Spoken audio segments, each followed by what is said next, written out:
currently -15 in Fairbanks, Alaska. We're up here chasing the Aurora, following some dog mushing, and I brought along the DJI Mini 2. You know, it was almost exactly a year ago that I was up here flying the original. Let's talk about this little successor. I'm pretty impressed, but there are some drawbacks.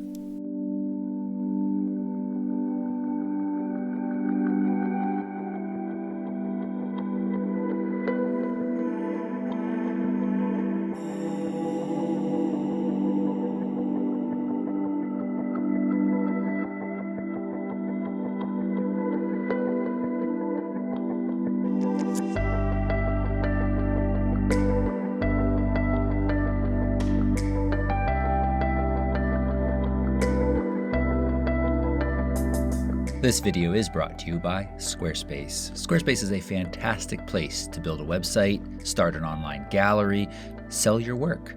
You can start a free 14-day trial, no credit card required, at squarespace.com/photorectv.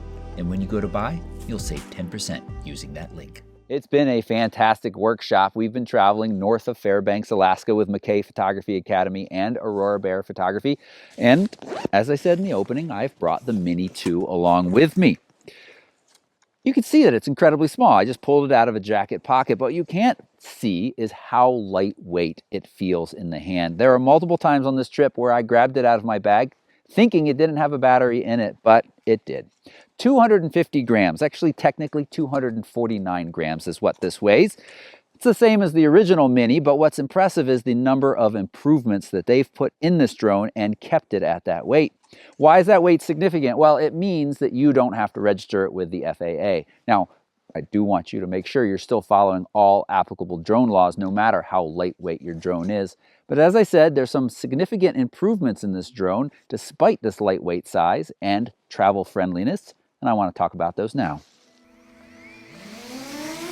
The Mini 2 offers 3 different flying modes. Sign for smooth and steady flight where the control and gimbal speed is reduced. Normal mode, self-explanatory, and sport mode, which provides a top speed of 36 miles per hour, though I never saw speeds greater than 34 miles per hour. When in sport mode, your footage may not be as smooth, and I noticed some jerkiness to the gimbal when stopping. My recommendation is to use sport mode to get into position for filming, but only when you have large, wide open spaces. You're above all trees and above all buildings because your stopping distance is greatly increased. And if you hit something in sport mode, you're going to damage more than just the propellers. Once you're in position, switch to sign mode. That's going to give you much more smoother and cinematic looking results. Now the drone is rated for winds between 19 and 24 miles per hour, but I find this fairly conservative. You can fly in higher winds. Just remember that the higher you go, the stronger the winds, and pay attention to the wind direction. Don't fly downwind and then struggle to return without enough battery, battling the headwind. The top speed of 36 miles per hour is less than the 43 miles per hour provided by the more expensive Mavic Air 2, though I really only noticed this difference when trying to close larger distances to get to my subject. In this example here, we're on one mountaintop, and one of the mushers is about to climb Eagle Pass, and that was about a mile distance, and it felt like a long time to get there. Flying a Mavic Air 2 or the Mavic Pro, of course, is going to get you there much sooner. One of the features that I love about the Mini 2 is that it is USB chargeable, which means you can plug in one of these little power banks anywhere out in the field and you're suddenly charging the drone. What's nice about the Mini 2 is that they've upgraded that to USB-C. That's the future. I love using USB-C to keep my gear charged. So I've got that plugged in, it's charging. The remote also charges via USB-C as well. And the battery life of the remote is great, by the way. If you pay a little bit more for the Fly More combo, you do get this little battery bank multi-charger.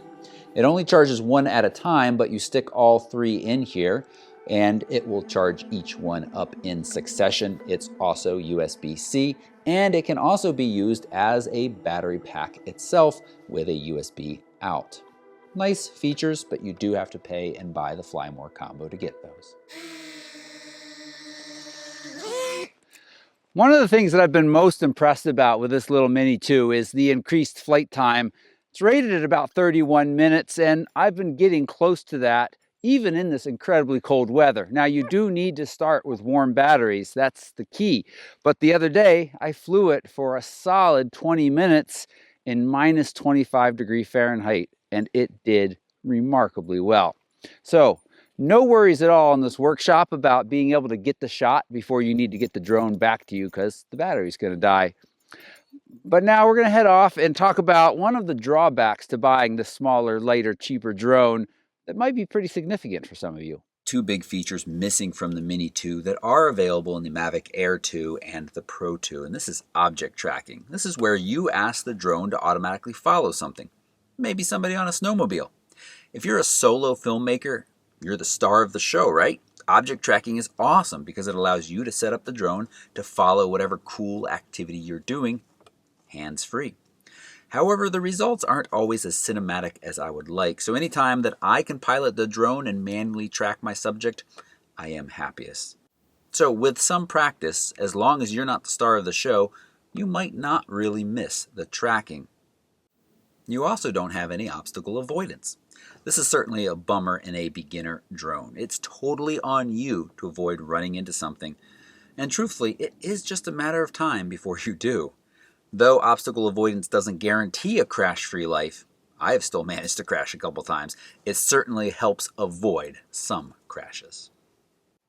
All right, I've come inside to warm up, and this is a great place to talk about a couple of advantages and disadvantages of this new drone. First off, I want to talk about the controller. They're now using this larger, chunky style controller, which has a fantastic advantage that I find so much easier to get my phone in and out of than the older style. That's great, and just to save time, I usually leave that cord dangling and then boom, right in there. So easy, so smooth. That's all good, but I do find with at least my phone that the little clamp often falls on the volume rocker. So I have to move it to that specific spot to miss that. So that's a little annoying, but it's pretty minor, and your phone might not even have the volume rocker on the side there. But the other bigger complaint I have is that this controller is chunky. Yes, this is a fantastic travel-sized drone, but you need this controller to use it, and it's a good bit larger and pretty heavy, especially compared to the drone. So you just got to keep that in mind. I'd love to see them come out with a very small, lightweight, travel-friendly remote, or go back to a system where you can sometimes use your phone as the only remote. That would make me happy. Another thing I want to talk about while I'm sitting here is that these props are not quick release. You need a small screwdriver. DJI provides that, but you got to remember to always bring it along with your spare props if you run into any kind of accidents like we did. So, and it's not a quick fix, but it's still not too bad. So a couple of small things that I want to share with you before we move on to our next topic. Squarespace really is one of the easiest ways to build a beautiful website. Remember to start at squarespace.com/photorectv. You get a free 14-day trial, and you'll receive 10% off your first purchase. Squarespace has beautiful starting templates. You tell them what you're interested in, photography, and these are clean, modern templates that are easy to customize and take to the next level, really making this your own place to display your beautiful work. Once you choose a template, you are walked through the steps needed to customize it and make it your own. Squarespace gives you this assistant that provides step by step what you need to do to make this your own beautiful site. It really is that easy to work your way down through this assistant list to create a finished website. In addition to building a beautiful portfolio or website on Squarespace, you can sell your work.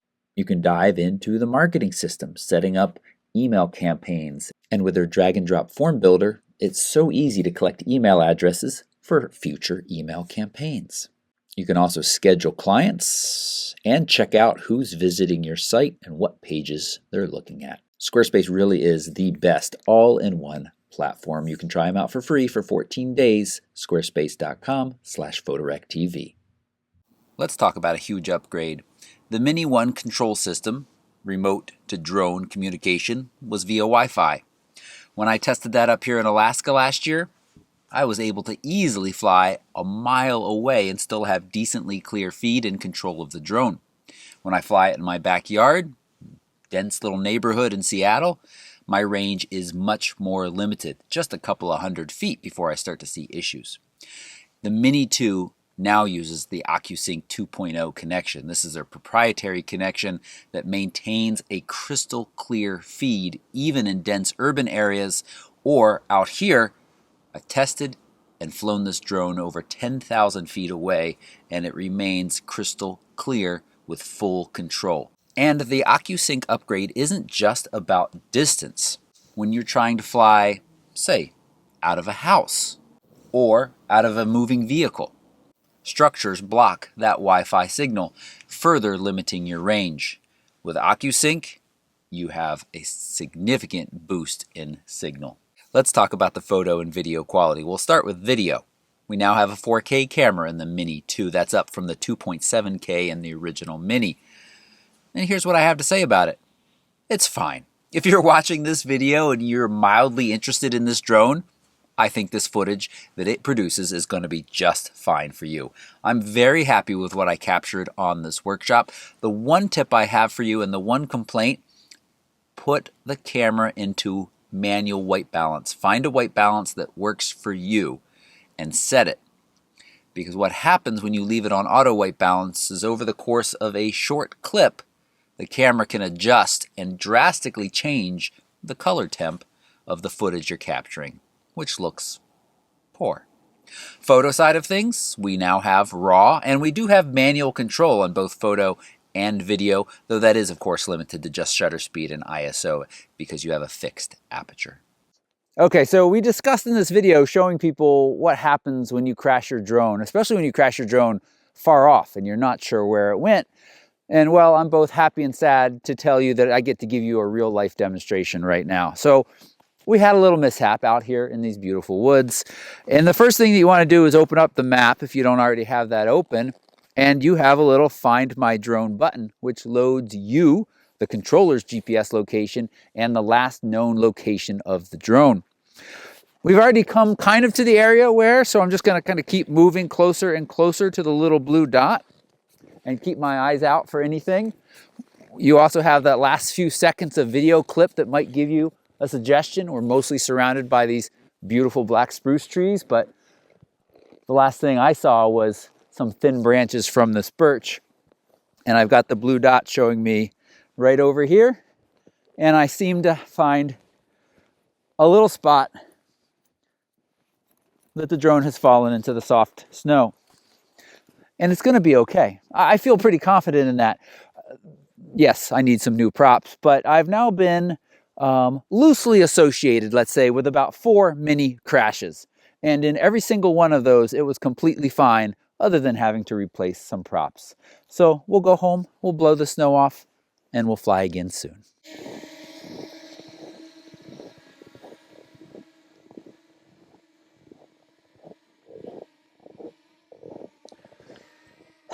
I think we can wrap this up. It's a fantastic drone at a great price. Yes, there are some drawbacks. No obstacle avoidance might scare away some beginners, and the fact that it doesn't offer any kind of that tracking mode in some of the fancier hyperlapses.